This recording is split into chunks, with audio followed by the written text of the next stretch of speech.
সব ধরনের ক্রিকেট থেকে অবসর ঘোষণা করে দিলেন অস্ট্রেলিয়ার ব্যাটসম্যান শন মার্শ। গত বছরের মার্চে প্রথম শ্রেণীর ক্রিকেটকে বিদায় জানিয়েছিলেন মার্শ।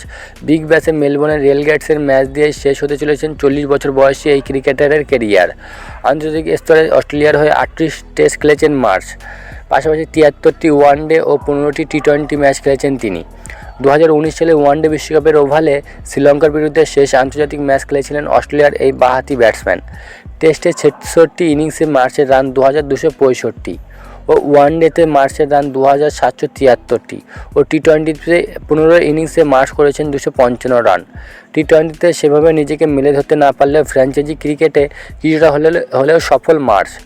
বিগ ব্যাশে এই বাঁহাতি ব্যাটসম্যানের রান করেছেন 2810, যা টুর্নামেন্টের ষষ্ঠ সর্বোচ্চ। কিংস ইলেভেন পাঞ্জাবের হয়ে খেলেছেন অস্ট্রেলিয়ার এই ব্যাটসম্যান, রান করেছেন 2477।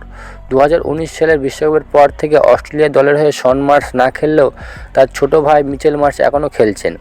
এরা দুজনই অস্ট্রেলিয়ার ব্যাটসম্যান জিও মার্শের ছেলে।